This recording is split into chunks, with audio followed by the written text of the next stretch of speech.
Today, it's really my honor to introduce our presenter, Dr. Shelly Rambo.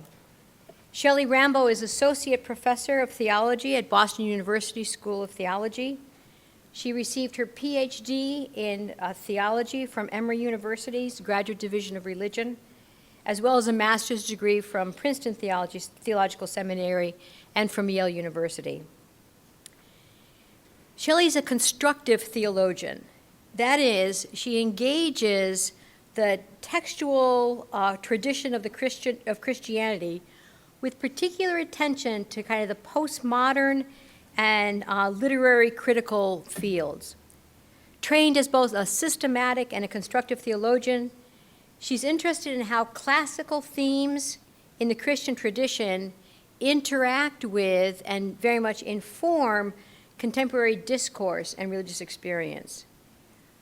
Her book, Spirit and Trauma, A Theology of Remaining, out from Westminster Press in 2010, forges a theology of the spirit in response to the interdisciplinary study of trauma. The Boston College bookstore is here today selling copies of that book, as well as a couple others that Shelly is recommending. In addition to her book, she's also published numerous chapters in books, journal articles, and book reviews.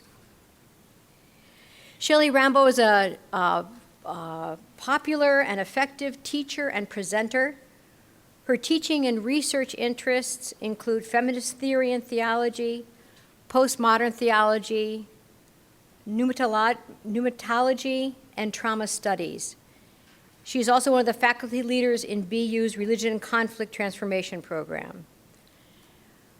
As a teacher myself, I know there is no greater compliment than to be honored by one's students. Twice, in both 2008 and in 2010, Shelly was honored by the Boston University School of Theology Student Association with the Excellence in Teaching Award. So we're in for a really exciting and enriching afternoon. Please join me in welcoming Dr. Shelly Rambo.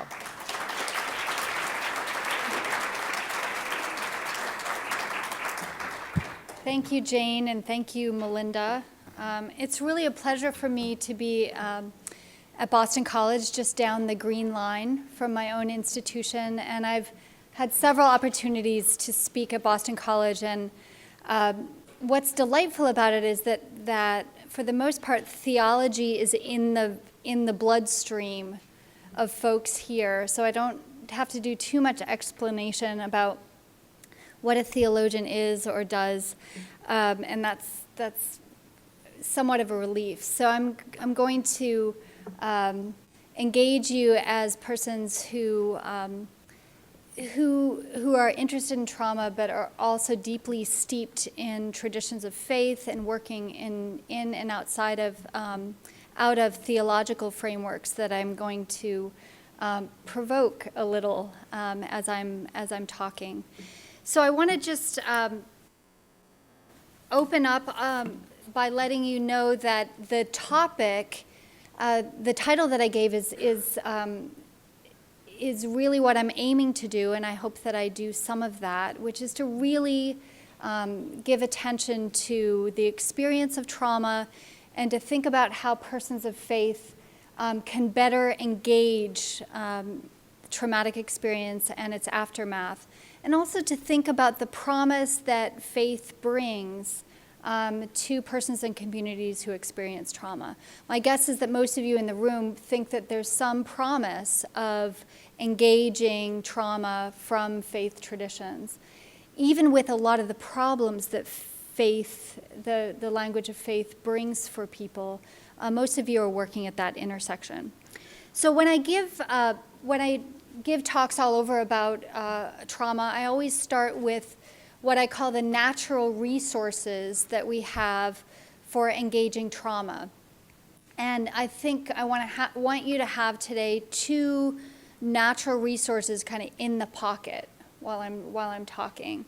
The first is to think about breath, our breath, as a natural resource for trauma. A lot of persons working in trauma work will understand breath in very powerful ways as what stabilizes us, what can calm us, what we can detect as trauma, which is a kind of shortness of breath, right? The inability to catch one's breath.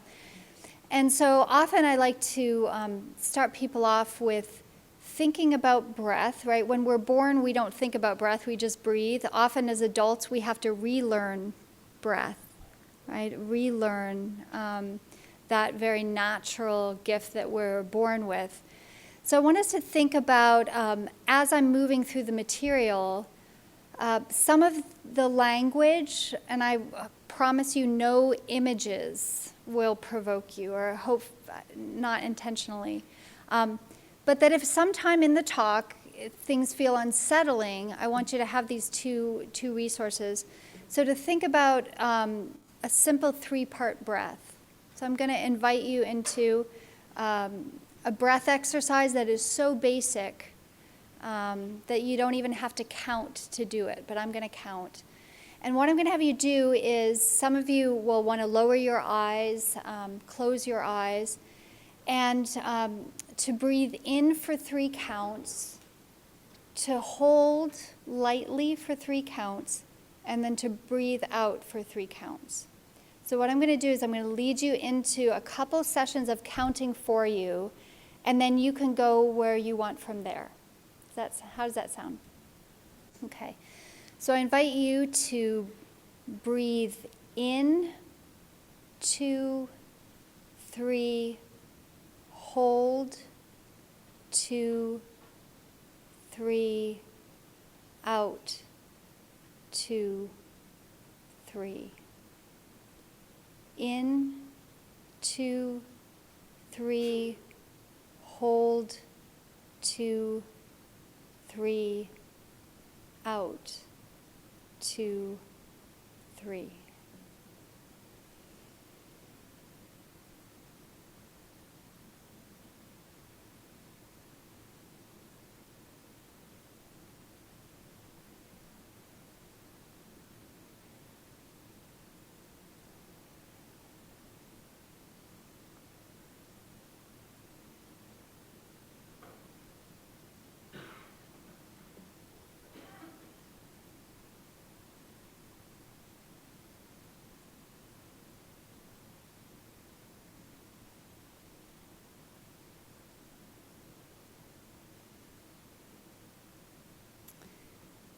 I invite you back into an awareness of where you're sitting and who's around you.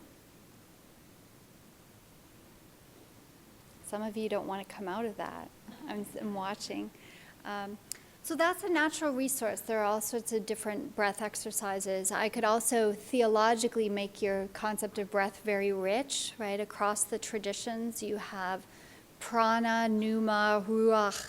You've got breath as the very center of your theological traditions, many of you.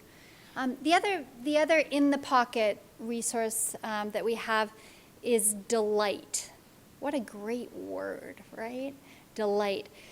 Think of something that delights you. Some of you are smiling already, right? So name them off, things that delight you. Grandchild, children, wonderful. Christmas. Nice. Snow? That is a true believer, right? Snow delights you. Other things. Sunsets. Singing. Friendship. The seashore. Nice. Other things? Sunlight. I'm still thinking about snow. I'm still back on snow. We're going to talk about gratitude, right? How to cultivate gratitude. That's going to be on my list of cultivating things. Cultivate gratitude. Delight. So to think of things that delight you. Many of you who are in the thick of trauma working with persons who've experienced trauma, to be able to recapture that sense of delight. These are in the pocket resources, and I'm going to bring you back to them at different points throughout the talk. So I want to do some truth in advertising here. What I'm hoping that we can accomplish together. Hopefully, we'll have some time for interaction. I was talking with this table at the main medical center, and I don't want to leave the tables. It's like more fun to be in there with you talking about the work that you do. But what I'm hoping to do in the first section is just to have you gain a working knowledge of the dynamics of trauma. Many of you come to that term in very particular ways, often very medicalized ways. So I'm going to give you the working definition that I'm working with as a theologian. And then really want to spend the good part of the session talking about my aim to help us envision the gospel in new ways by making connections to the experience of trauma. This is harder work than we think, is to bridge the literatures on trauma, on post-traumatic stress disorder, and to integrate them with how we think as persons of faith with our sacred stories and practices. That's where I think the theologian really is responsible to do some work for you and with you to help you think through those. Then I want the last section to be fairly interactive, to think about how to discover together resources for further engagement. So here are my starting assumptions. Trauma affects persons profoundly and particularly. So when I'm looking across the room at who's here, the contexts in which you're working or thinking or have experienced trauma are going to vary widely, right? Some of you have been part of collective experiences of trauma. Some of you in congregational work would talk about your congregational crisis as traumatic. Some of you have experienced individual personal harm. This is a huge range, right? Some of you have served in the military, been at war. So to talk across that range is really, really hard. So I'm also recognizing that there's a particularity to trauma that I can't fully cover all of the context. The second is that faith, my assumption is that faith can be a resource for healing. And many of you will say yes. I also want to say that the other side of that is faith can be a source of harm. So some of the tangled things that you're working with is when can something that a faith claim that can be so sustaining for someone can be extremely harmful for another, right? This is what I think is both the power of theological language is that it has that flexibility either way, right? That it can be both a source of harm and source of healing. So I just wanted to make that really explicit. The other thing is that theology, my conviction is that theology matters. And I want to distinguish just for a minute between faith and theology. Faith in many ways is a kind of first order practice, that things that we believe and practice, versus what I'm calling theology as the examination of those claims and practices. That it's an active, intentional examination of the faith that we live out. So I think both are really, really important. I'm going to show you a little bit what I think is that theological engagement. Don't let that term intimidate you. That's what I say to my students. That the work of really examining the operative faith that people are living is the theological task. So I'm going to engage you in some of that today.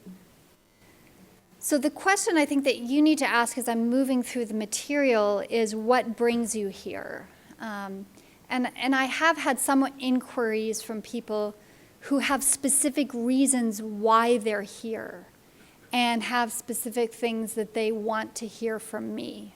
That's just how it is when you speak about issues of trauma, right? That people come with expectations.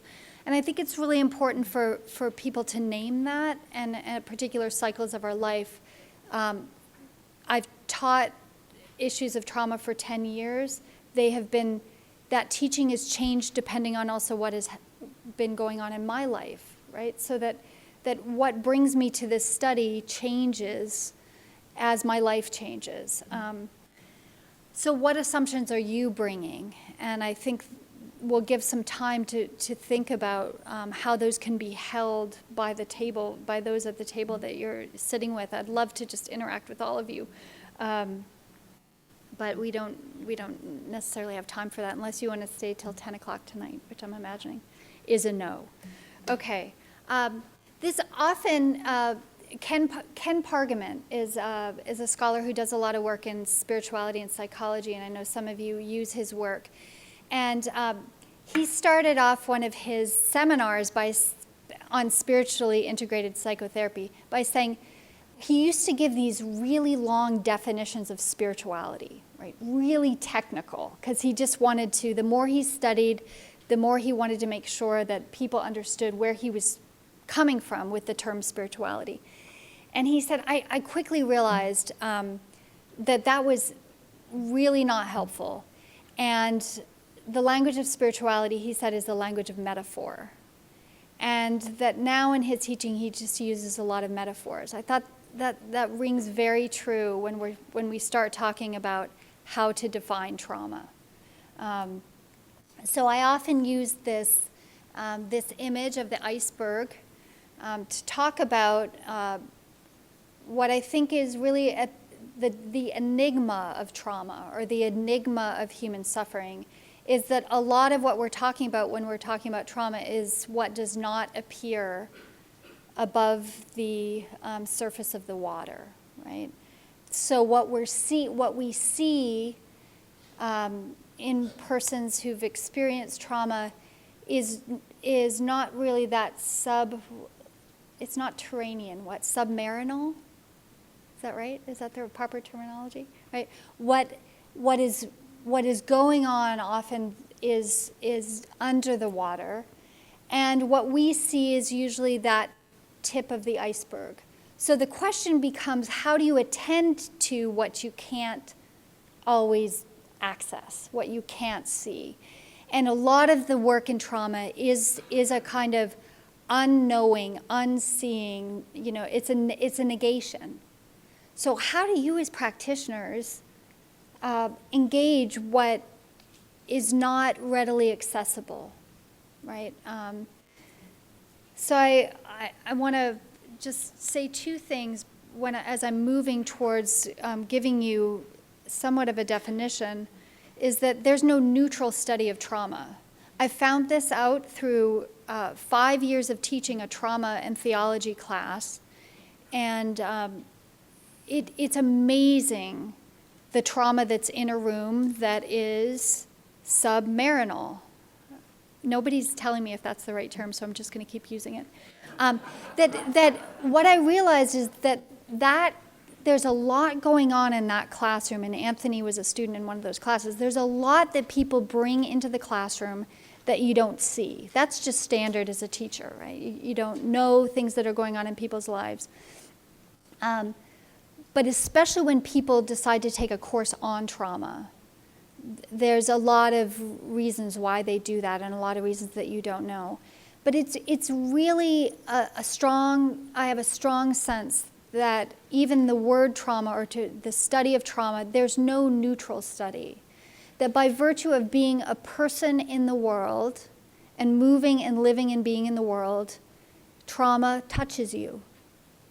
So some of you will say, well, I haven't experienced trauma. By virtue of the fact that you live in the world, trauma affects you. So I think that the study of trauma is extremely charged in terms of just the study and what we bring to it. So I want to say that up front, that I'm aware of that, and it makes me sometimes not want to study trauma at all. But I think that the question of what's below the surface of the water, to me, is if so much of our world is operating with that, then we can't not try to get at it, right? So I just want to say that there's also, I think, said in the words of a very, very skilled psychotherapist, Annie Rogers, who does a lot of work with adolescents, many of whom we would say would be diagnosed with psychosis.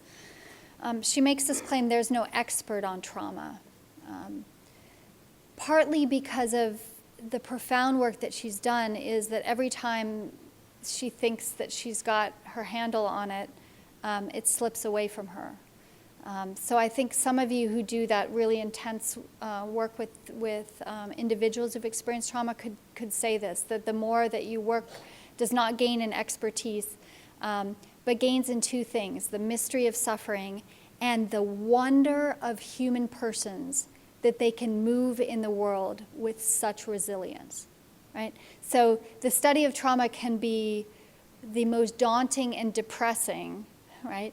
But I think for me, it's increased my sense of marvel and wonder that people move in the world. So that sense, I think, of the mystery of suffering, and also that marvel, I want to hold on to as I move through my comments. So the more that I work with trauma, like Ken Pargament says, the simpler my definitions go, and the more metaphorical. So I want to share what is my working definition that was given to me by Deacon Julius Lee, who was an elder in his church in the lower Ninth Ward in New Orleans. We visited, a group of students and a couple faculty visited New Orleans to do some rebuilding work in the aftermath of Hurricane Katrina. And he and several religious leaders were gathered, as they did in monthly meetings, to figure out how their communities were going to respond to rebuilding after the hurricane. And he was a pretty mild-mannered man, and there was a lot of discussion amongst the pastors about what are we going to do, how are we going to mobilize our communities, what are the resources that we have. And Deacon Lee said, there's a lot of talk about rebuilding and restoring and New Orleans being back to where it was before. And he said, the storm is gone, but the after the storm is always here. And that became, for me, and up until this day, is my working definition of trauma: the after the storm that is always here. The suffering that does not go away, that does not get integrated. And my theological correlate for that is going to be the suffering that remains. You're going to hear, I'm going to lift some biblical language and give it some substance as I move on. But that to me was, and keeps ringing in my ears, as Deacon Julius Lee, who was looking at his plot of land and the house that was no longer there. It was the suffering that doesn't go away. And so this question of the talk of rebuilding and newness, of new life coming, Deacon Lee continually brought me back and pulled me back to this question of the suffering that doesn't go away. And I think that's what we're really working with theologically today, is to think about the deaths that people experience and the resurrections that our religious traditions claim, and how those two can be read and brought together. Okay, this may be Review 101 for those of you who do a lot of work in trauma, but I'll say that there are 4 dimensions or dynamics operative in trauma, and this is probably one of the most repeated words in trauma literature, which is overwhelming, right? That a traumatic event, or what we identify as a traumatic event, is an overwhelming event, or has overwhelming force that is in many ways a person or community is unable to prepare for it, right? That overwhelming force, which then causes the processes of human adaptation to shut down, right? That our bodies and our systems are are amazing in their capacity to respond to multiple things going on at one time, right? So if someone over here is moving his arm, I am taking that in, right? So that the data of the world, the senses are taking in at really, really rapid paces my external world. And what's my body doing? Processing that. Those of you, any neurobiological people who are into neurobiology? Yeah, so that neurobiologically, this is very fascinating to study, is when that overwhelming happens, what happens to the limbic system or the emotional part of the brain? What happens to the frontal lobe? The more you study neurobiology, the more you can realize that we often aim at the wrong lobe in trauma healing, that we aim mostly frontal lobe, cognitive language systems. So these processes of human adaptation shut down, and the result being our inability to integrate that event. So those two words, overwhelming and integration, you'll hear repeated a lot in the trauma literature. The last, and I think I want to do some qualification of this, is that as a result of the first three, that often life becomes reorganized around the trauma. Or I want to say reorganized around the event happening again. So this is the element of self-protection in which one's life becomes organized around prevention of that event happening again. Now that's a good thing, right? Prevention against that happening again. But my guess is that most of us in the room would say that that's not, that level of functioning does not fulfill the aim of a kind of flourishing life.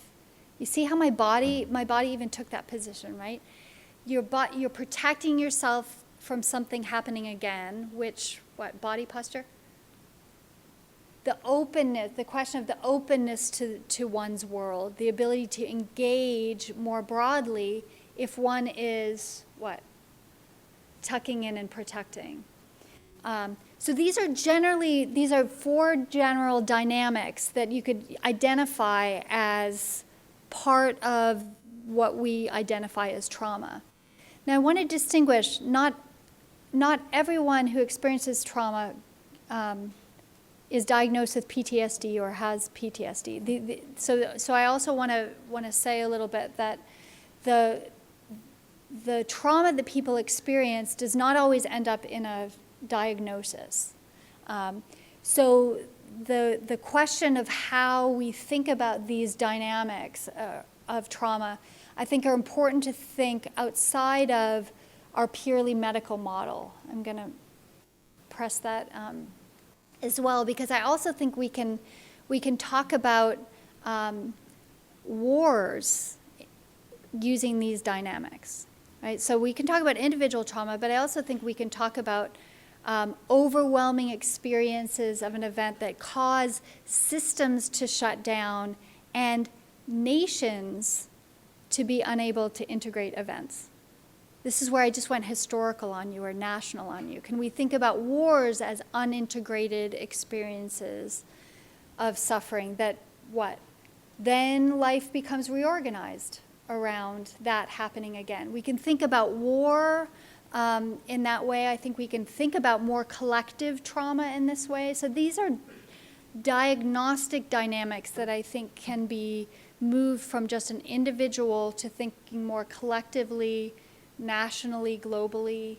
I think this is a lot of where trauma studies is very interesting and going when we move outside of a purely psychological model to think about how we understand our histories, how we understand the ways in which our nations move, the ways in which our communities respond to overwhelming events.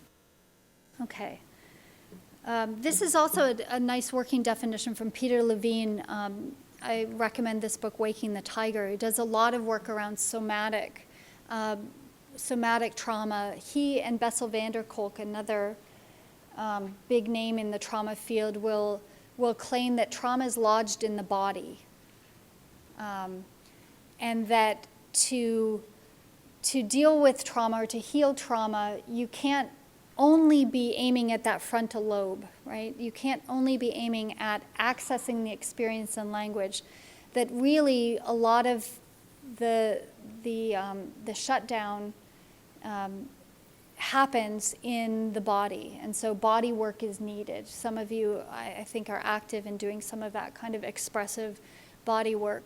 But he gives this definition when our ability to respond to threat is overwhelmed. And what happens the question for us is what happens then once that overwhelming has taken place. So we can think in terms of symptoms. These are general clusters of symptoms, of re-experiencing, of flashbacks and triggers. The other avoidance symptoms, pulling away, loss of interest, emotional numbing. The third, hyperarousal symptoms, easily startled, tense, on edge, erratic behavior. So these are some of the diagnostic cues that professionals will use to identify trauma. I want to just mention, and I already did by going to the more historical national level, but to think about the expanding study of trauma. And trauma has become, might I say, lifted off the psychoanalytic couch into a very interesting interdisciplinary study that's gone on from neurobiology to history to philosophy to theology. This is where I understand the work that I'm doing is really engaging other disciplinary partners in thinking about trauma. I put here as an example Toni Morrison's Beloved, so that often the post-Holocaust literature, Elie Wiesel, figures like that, but also Toni Morrison, who really can explain the dynamics of trauma through her novels, to think about the history of slavery, about the kind of ghosting or haunting of history, that unintegrated event of human enslavement and how it lives in the present. That's the conundrum of trauma. It reemerges in different forms, in different contexts. The second I already pointed to, which was we just know a lot more about the neurobiology of trauma. You could say brain scans have gotten cheaper. You know, we actually, the medical technology has made it possible for a lot of knowledge in neurobiology. But I also want to mention this third, which is the social and cultural dimensions of trauma. And I put the picture of the disaster in Haiti here, because often trauma has been thought about from moving from the individual, right, the individual diagnostic, to then we think about the collective and beyond. And I think this is a real growing edge in trauma studies. People like Jeffrey Alexander wrote a book called Social Trauma. So the inadequacy of thinking just in terms of the individual when we're thinking about trauma. There are then, I think, flowing from that, limitations in the study of trauma, and I'm very aware that how I described the dynamics of trauma to you was as in event language. So trauma is an event that happens to you, and therefore, what? The processes of human adaptation shut down, the inability to integrate. We should be probing that limitation of the term event, because often when we think about trauma, there's not necessarily an instigating event or one event. I'll give you an example. The person in the top right corner, Jeffrey Canada, does a lot of work in Harlem, a lot of work around education in urban settings. And he'll say there's no post in post-traumatic stress disorder for the communities that I'm working in. It's continuing stress disorder, right? So that's right up front a challenge to the notion of event.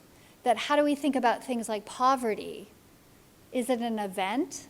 Well, there may be events involved, but this really presses against this question of whether the concept of trauma really is able to talk about what I'll call insidious trauma, right? That is, why are some persons more vulnerable in the world than others when harmful events happen?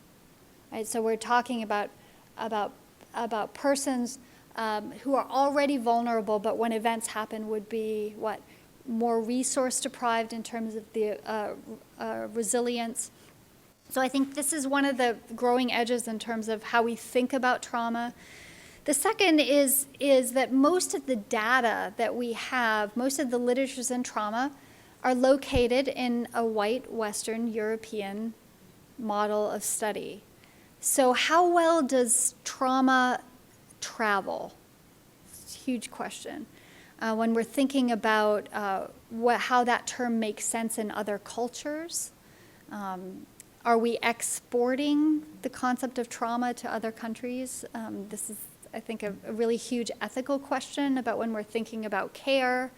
Are we replacing indigenous models of healing with a kind of Western model of medicine? And this goes to the third, which is that largely how we've thought about trauma is within a medical model. And I know some of you are working within